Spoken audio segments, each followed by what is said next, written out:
बुलढाणा जिल्ह्यातील चिखला गावात छत्रपती शिवाजी महाराज यांच्या पुतळ्याजवळ एका महिलेला हात लावू न दिल्याच्या कारणावरून वाद निर्माण झाल्याची घटना समोर आली आहे.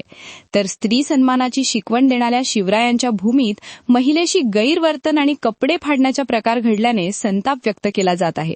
तर या घटनेच्या निषेधार्थ शहरातील धिंगरा चौकात सकल मराठा समाजाच्या वतीने तीव्र आंदोलन करण्यात आले. यावेळी समाजातील महिला व पुरुष मोठ्या संख्येने उपस्थित होते.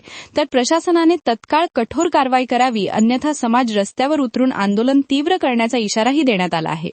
छत्रपती शिवाजी महाराज की जय. काल बुलढाणा जिल्ह्यातील चिखला या गावी छत्रपती शिवाजी महाराजांच्या पुतळ्याची विटंबना करण्यासाठी काही समाजकंटक आले होते.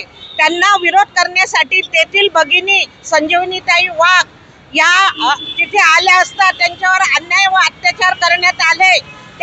त्याच्या निषेधार्थ आज आम्ही इथे जमलेलो आहोत. आज आम्ही फक्त निषेध व्यक्त करत आहोत. जर शासनाने त्या आरोपींवर कठोर कार्यवाही जर केली नाही तर यापुढे आम्ही भगिनी आणि सर्व बांधव हे कठोर आंदोलन करू आणि त्यांना ही शिक्षा झालीच पाहिजे अशी आमच्या सगळ्या भगिनींकडनं बांधवांकडनं विनंती आहे. एक मराठा.